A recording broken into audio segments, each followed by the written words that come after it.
بسم اللہ الرحمن الرحیم۔ السلام علیکم۔ ایک دفعہ سلطان صلاح الدین ایوبی رحمۃ اللہ علیہ کی خدمت میں ایک نوجوان حاضر ہوا اور کہا، سلطان معظم، میری ایک خواہش پوری کی جائے۔ سلطان صلاح الدین ایوبی رحمۃ اللہ علیہ مسکرانے لگے اور فرمایا، اے نوجوان، بتاؤ تیری کیا خواہش ہے؟ تمام درباری سمجھے کہ یہ نوجوان ہے، لہذا یہ سونے کے سکوں کی ہی خواہش کرے گا تاکہ اپنی جوانی اچھے طریقے سے گزار سکے، لیکن اس نوجوان کی خواہش اس کے برعکس تھی، اور اس کے جواب نے تمام درباریوں حتیٰ کہ سلطان صلاح الدین ایوبی رحمۃ اللہ علیہ کو بھی حیران کر دیا۔ اس نے کہا، سلطان معظم، میں بہت بڑا گنہگار ہوں، میں نے چوریاں کی، ڈکیتیاں کی، حتیٰ کہ کئی لوگوں پر ظلم کیا، اور اس کی میں سزا بھی بھگت چکا ہوں، لیکن سلطان معظم، میں اپنے اللہ کا سب سے برگزیدہ بننا چاہتا ہوں، اور میں چاہتا ہوں کہ میں احتشام یوگیزی کی طرح اپنے اللہ کے اتنا قریب ہو جاؤں کہ میرے مرنے کے بعد بھی دنیا میں مجھے یاد رکھے۔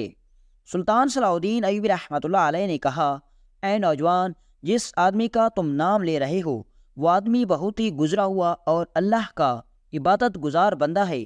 تم جانتے ہو کہ پورا مصر اس کا مرید ہو رہا ہے، لہذا تم اس کے مقام تک کیسے پہنچ سکتے ہو؟ اس نے کہا، سلطان معظم، میں بھی یہی چاہتا ہوں کہ آپ اس برگزیدہ بندے کو اپنے دربار میں بلائیں اور اس سے پوچھیں، کیونکہ وہ آدمی جوانی تک بہت بڑا گنہگار اور جسم فروش انسان تھا۔ وہ گاؤں سے لڑکیوں کو چاند سکوں میں خرید کر لے جاتا اور آگے جا کر کوٹھوں پر بیچ دیتا، لیکن اتنا گنہگار بندہ آخر اس کی زندگی میں کچھ ایسا ہوا کہ اس نے اپنے اللہ سے لو لگا لی اور اتنا عبادت گزار بن گیا کہ اس کا آدھا مصر مرید بن گیا ہے، حتیٰ کہ بڑے بڑے ولی اللہ بھی اس کے مرید بن گئے ہیں۔ یہ سن کر سلطان صلاح الدین ایوبی رحمۃ اللہ علیہ بھی سوچنے لگے، اور معلوم کروانے پر پتہ چلا تو سلطان کی معلومات کے مطابق پتہ چلا کہ وہ نوجوان جوانی میں اس نوجوان کی طرح بہت بڑا ڈاکو اور جھوٹ بولنے والا تھا، لیکن اچانک اس کی زندگی میں کچھ ایسا ہوا جس نے اس کی زندگی کو بدل کے رکھ دیا۔ اب سلطان صلاح الدین ایوبی رحمۃ اللہ علیہ کو بھی تجسس ہونے لگا کہ آخر اس نوجوان کی زندگی میں ایسا کیا ہوا کہ وہ ولی اللہ بن گیا؟ آخر اس کی کون سی نیکی اللہ کو پسند آ گئی؟ آخر اس نے کس گناہ سے ڈر کر توبہ کی اور آج اتنا بڑا مقام پا لیا؟ اس نوجوان اس ولی اللہ کے بارے میں اتنا مشہور تھا کہ اگر وہ مصر کے شہر منصورہ میں رہتا تھا اور اگر ایک دن بھی منصورہ کے لوگ اس ولی اللہ کو نہ دیکھ پاتے تو پورے منصورہ شہر کے اندر بے چینی پھیل جاتی اور اس ولی اللہ کو تلاش کرنے کے لیے لوگ نکل پڑتے۔ لوگوں کے دل میں اس کے لیے بہت محبت پیدا ہو گئی تھی، جس کی وجہ سے تمام لوگوں کے دلوں پر راج کرتا تھا۔ سلطان صلاح الدین ایوبی رحمۃ اللہ علیہ نے اپنے ایک جاسوس کو حکم دیا اور کہا، جا کر معلوم کرو کہ وہ نوجوان اس وقت کہاں ہے، وہ اللہ کا برگزیدہ بندہ اس وقت کہاں ہے۔ میں اس سے اس راز کے بارے میں ضرور پوچھنا چاہوں گا کہ جوانی میں اتنا بڑا گنہگار، جھوٹ بولنے والا، دھوکے باز انسان ولی اللہ کیسے بن گیا؟ سلطان صلاح الدین ایوبی رحمۃ اللہ علیہ کا ماہر جاسوس گھوڑے پر سوار ہوا اور دوپہر کے وقت سلطان کے دربار میں حاضر ہوا اور فرمایا، سلطان معظم، وہ نوجوان اس وقت منصورہ کی پہاڑیوں کی چوٹی پر جھاڑیوں میں بیٹھ کر اللہ کی عبادت میں مشغول ہے۔ تو اتنے میں اس وزیر نے کہا، سلطان معظم، آپ سپاہی کو حکم دیں کہ وہ جا کر اس ولی اللہ کو حکم دے کہ وہ سلطان کی عدالت میں حاضر ہو جائے۔ اتنے میں سلطان صلاح الدین ایوبی رحمۃ اللہ علیہ نے کہا، جس شخص نے اللہ کے ساتھ لو لگا کر اتنی عزت کمالی ہو، اس کو اپنے دربار میں بلانا مناسب بات نہیں، لہذا میں خود چل کر اس کے پاس جاؤں گا۔ اتنے میں اس نوجوان نے کہا، سلطان معظم، میری بھی یہی خواہش ہے کہ میں آپ کے ساتھ چلوں اور تمام حقیقت کے بارے میں مجھے پتہ چل سکے۔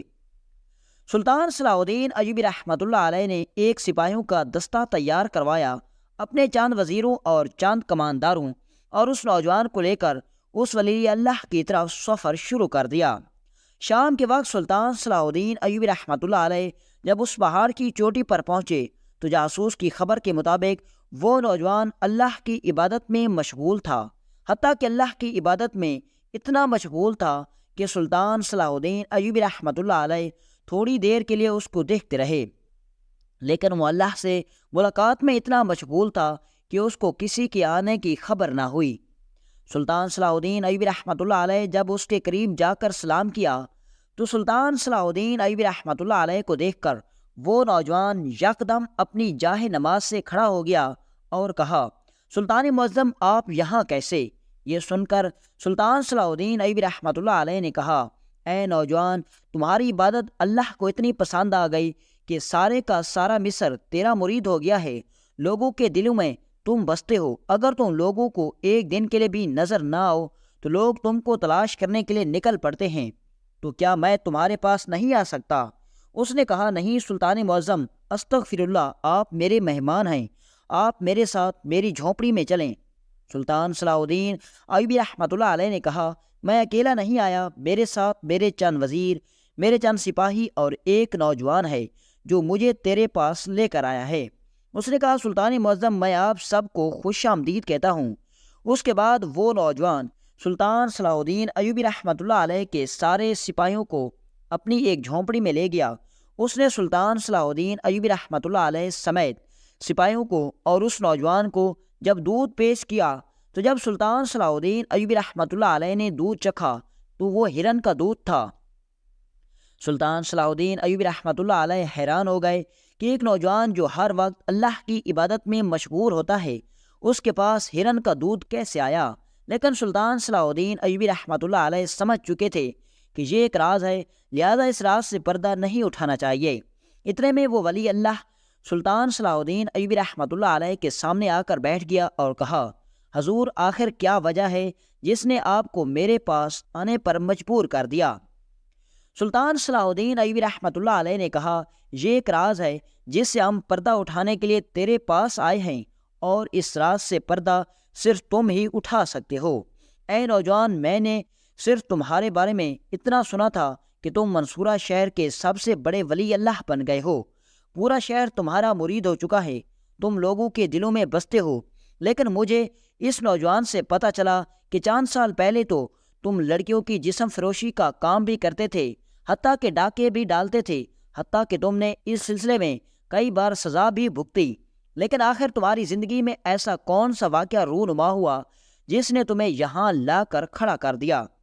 اس نے کہا، سلطان معظم، یہ بہت بڑا راز ہے اور میں اس راز سے پردہ نہیں اٹھانا چاہتا تھا، لیکن اب میرے سامنے میرے ناز سے بھی بڑی شخصیت آ گئی ہے، لہذا میں اپنے آپ کے سامنے اپنی جان دینے کے لیے بھی تیار ہوں۔ پھر وہ نوجوان فرمانے لگا، سلطان معظم، میں بچپن ہی سے ایک چھوٹے گھرانے سے تعلق رکھتا تھا۔ میرے بابا مزدوری کیا کرتے تھے، لیکن اس سے ہمارے گھر کا گزر بسر نہیں ہو رہا تھا، اس لیے میں نے اپنے شہر سے ہجرت کر کے اسکندریہ میں چلا گیا تاکہ وہاں جا کر میں کسی اچھے تاجر کے پاس جا کر ملازمت کروں گا، اور اس سے میری اچھی خاصی کمائی ہو جائے گی اور ہمارے گھر کے حالات بہتر ہوں گے۔ سلطان معظم، اسی دوران میں چوریاں بھی کرتا تھا، ڈاکے بھی ڈالتا تھا اور مزدوری ملنے پر مزدوری بھی کیا کرتا تھا۔ سلطان معظم، دنیا کی کوئی ایسی برائی نہیں تھی جو مجھ میں نہ ہو، اور شاید یہ ساری برائیاں حالات نے کرنے پر مجبور کر دیا تھا۔ سلطان معظم، جب میں اسکندریہ شہر کے اندر بازار میں پہنچا تو میں بہت سارے تاجروں کے پاس گیا تو مجھے ایک تاجر کے پاس ملازمت مل گئی، لیکن جب اس نے مجھے تنخواہ بتائی تو اتنے میں اپنے علاقے میں بھی میں کما لیتا تھا۔ میں بہت پریشان ہو گیا اور اسی مجبوری میں آ کر میں نے وہ ملازمت کی پیشکش قبول کر لی۔ سلطان معظم، میں اسی بازار میں کئی مہینوں تک کام کرتا رہا۔ میں اسی بازار میں ایک بندے کو دیکھتا جو سارا دن بازار میں گھومتا پھرتا، خرید و فروخت کرتا اور کوئی بھی کام نہ کرتا تھا۔ حتیٰ کہ میں نے اس کے بارے میں معلوم کروایا تو لوگوں نے بتایا کہ نہ ہی یہ کوئی تاجر ہے، نہ ہی یہ کوئی زمیندار ہے۔ میں حیران ہوتا کہ یہ اتنا دولت مند کیسے ہو گیا۔ ایک دن وہ میرے پاس آیا تو میں نے اس سے باتوں ہی باتوں میں پوچھ لیا کہ حضور، آپ ایسا کون سا کام کرتے ہیں جو آپ بڑے بڑے لوگوں کی طرح خرید و فروخت کرتے ہیں؟ مجھے ایک کونے میں لے گیا اور جب اس نے اپنے کام کے بارے میں مجھے بتایا تو میرے پیروں تلے زمین نکل گئی۔ اس نے کہا کہ ہمارے علاقے کے اندر ایک بیوہ عورت نے جسم فروشی کا اڈا کھولا ہوا ہے۔ میں چھوٹے بڑے گاؤں میں جاتا ہوں اور وہاں جا کر مجبور اور لاچار ماں باپ جن کے بیٹے نہیں ہوتے ان سے کہتا ہوں کہ تم اپنی بیٹیوں کو میرے ساتھ شہر میں بھیج دو۔ اس شہر میں ایک بڑا تاجر ہے جو میرا جاننے والا ہے، یہ اس کے پاس ملازمت کریں گی اور تمہارے حالات بہتر ہو جائیں گے، اور میں ان کو ان کی پہلی تنخواہ پہلے دے دیتا۔ وہ غریب ماں باپ دیکھ کر خوش ہو جاتے، اور کچھ لوگ مجبوری میں آ کر اپنی نوجوان اور حسین و جمیل بیٹیاں میرے ساتھ بھیج دیتے ہیں، اور میں ان کو سیدھا لے کر کسی تاجر کے پاس نہیں جاتا، بلکہ اس جسم فروشی کے اڈے پر لے جاتا ہوں اور جا کر اس بیوہ عورت کو بیچ دیتا ہوں، اور ایک عورت کے بدلے میں مجھے 500 سونے کے سکے ملتے ہیں، اور 500 سونے کے سکے تم 1 سال میں بھی نہیں کما سکتے۔ جب اس نے یہ بات مجھے بتائی تو میں بڑا حیران ہو گیا اور کہا کہ میں بھی تمہارے ساتھ کام کر سکتا ہوں۔ سلطان معظم، حالات نے مجھے بہت تنگ کر دیا تھا اور میں پہلے بھی برے کاموں میں الجھ چکا تھا۔ اس نے کہا، ہاں لے آؤ، میں تمہیں 50 سکے لوں گا اور 450 سکوں میں تمہاری لڑکی فروخت کروا دوں گا۔ تم اپنے گاؤں جاؤ اور لڑکی لے آؤ، فروخت کرنا میرا کام ہے۔ میں بڑا خوش ہو گیا کیونکہ میرے اندر امیر ہونے کا بہت شوق تھا۔ میں اپنے گاؤں پہنچ گیا تو میں نے اپنی بیوی کو کہا، تم پورے گاؤں میں جاؤ اور معلوم کرو کہ آخر ہمارے گاؤں میں سب سے زیادہ مستحق اور غریب آدمی کون ہے، میں اس کی مدد کرنا چاہتا ہوں۔ میری بیوی حیران ہو گئی کہ جو خود چوری اور ڈاکے مار کر گھر کا خرچہ اٹھاتا ہے، یہ اس کی کیا مدد کرے گا؟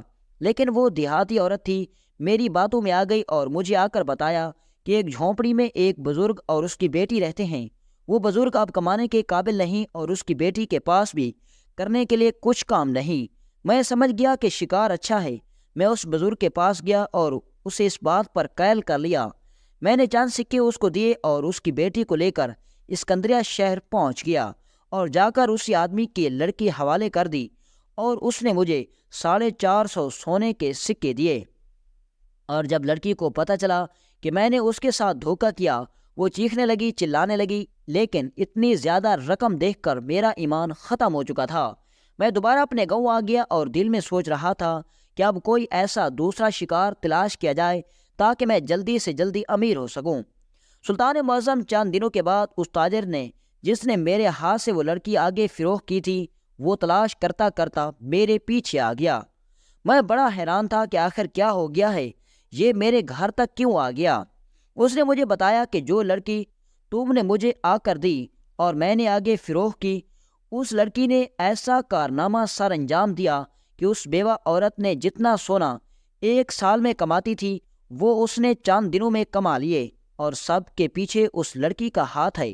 میں بڑا حیران ہوا اور اسی وقت اس تاجر کے ساتھ اس جسم فروشی کے اڈے پر پہنچ گیا، اور جب اس بیوہ عورت کے پاس گیا تو اس نے مجھے کہا کہ میں سالوں سے یہ کام کرتی آ رہی ہوں، چاہے جتنی بھی کوئی خوبصورت لڑکی کے کمرے میں امیر زادے کو بھیجوں تو اس کے بدلے میں وہ مجھے 50 یا زیادہ سے زیادہ 100 سکے دیتا ہے، لیکن جب سے میں اس لڑکی کے کمرے میں کسی امیر زادے کو بھیجتی ہوں اور جب وہ واپس آتا ہے تو اس کے بدلے میں مجھے 500 سونے کے سکے یا 1000 سکے دے کر چلا جاتا ہے۔ پتہ نہیں ہے آخر لڑکی میں ایسی کیا چیز ہے کہ جو بھی اندر جاتا ہے اپنا سب کچھ لٹا کر چلا جاتا ہے۔ میں حیران ہو گیا کہ آخر ایسی کیا بات ہے۔ پھر میں نے سوچا کہ اگر میں نے یہ سب کچھ سیدھا سیدھا اس لڑکی سے پوچھ لیا تو وہ مجھے کبھی نہیں بتائے گی، لہذا میں نے ایک عام آدمی کا بھیس بدلا اور اپنا بھیس بدل کر اس بیوہ کے پاس گیا، اور اس کے ساتھ پیشکش کرنے کے بعد میں اس لڑکی کے کمرے میں چلا گیا جس کو میں نے 450 سونے کے سکوں کے عوض بیچ دیا تھا۔ جب میں اس کمرے کے اندر پہنچا تو دیکھ کر میرے پیروں تلے زمین نکل گئی۔ سلطان معظم، مجھے ایسا لگ رہا تھا جیسے میرے پیروں تلے زمین کھسک گئی ہو۔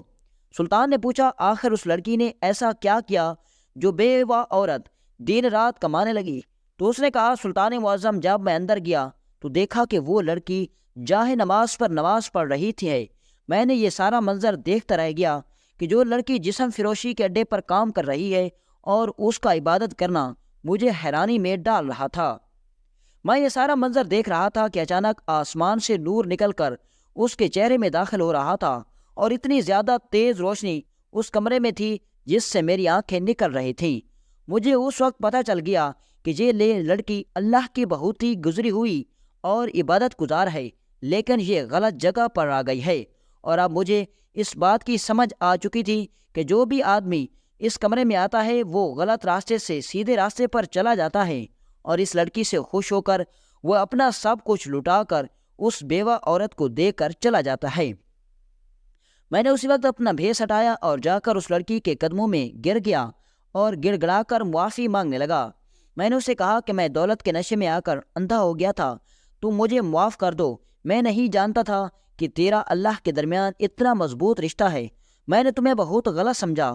اس لڑکی نے کہا، تم نے بہت بڑا گناہ کیا ہے، اس کی تلافی نہیں ہو سکتی، اس کا حساب تو میرا رب تم سے بروز محشر لے گا۔ میں نے اسے کہا کہ تیرا رب بڑا غفور رحیم ہے، وہ معاف کرنے والا ہے، تو بھی اس کی بہت پیاری بندی ہے، تو مجھے معاف نہیں کر سکتی کیا؟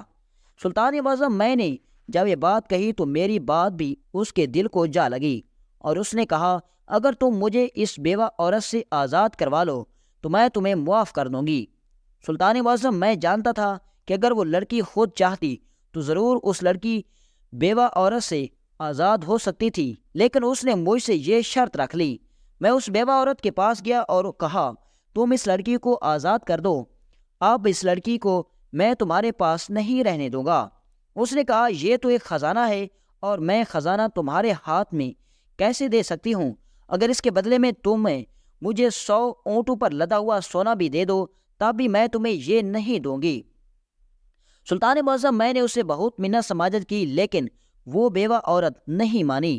سلطان معظم، میں نے اسی وقت اپنی جیب سے خنجر نکالا اور اس بیوہ عورت کو وہیں قتل کر دیا۔ سلطان معظم، میری زندگی کا وہ پہلا قتل تھا جو میں نے اسلام کی خاطر، اپنے دین کی خاطر کیا تھا، اور مجھے اس وقت اتنی راحت ملی کہ زندگی میں نے وہ راحت حاصل نہیں کر سکا۔ سلطان معظم، اس کے بعد میں اس لڑکی کے پاس دوبارہ گیا اور کہا، میں نے تمہاری شرط پوری کر دی، کیا تم نے مجھے معاف کر دیا؟ سلطان معظم، اس نے میرے سر پر ہاتھ رکھا اور کہا، اب تم چلے جاؤ اور جا کر اس کی عبادت کرو جس نے تمہیں سیدھا راستہ دکھایا۔ سلطان معظم، اس دن سے لے کر آج تک تقریباً 10 سال گزر چکے ہیں، میرا ایک لمحہ بھی ایسا نہیں گزرا جب میں نے اس دنیا کے بارے میں سوچا ہو۔ جب عبادت کرتے کرتے مجھے نیند آ جاتی ہے اور جیسے ہی آنکھ کھلتی ہے دوبارہ میں اپنے اللہ کی عبادت میں مشغول ہو جاتا ہوں، اور 10 سال سے لگاتار ایک لمحہ بھی ایسا نہیں گزرا جب میں نے اپنے نفس کی سنی ہو۔ سلطان معظم، میری کامیابی اور میری عزت کے پیچھے اس لڑکی کا ہاتھ ہے جس کو میں نے اپنے ہاتھوں سے بیچا تھا۔ یہ سن کر سلطان صلاح الدین ایوبی رحمۃ اللہ علیہ بڑے حیران ہو گئے کہ آخر ایک لڑکی اتنی عبادت گزار کیسے ہو سکتی ہے، اور اللہ تعالیٰ جب کسی انسان کو سیدھا راستہ دکھانے پر آ جائے تو پھر کس طرح دکھاتا ہے۔ اور یہ سب دیکھ کر سلطان بھی حیران ہو رہا تھا۔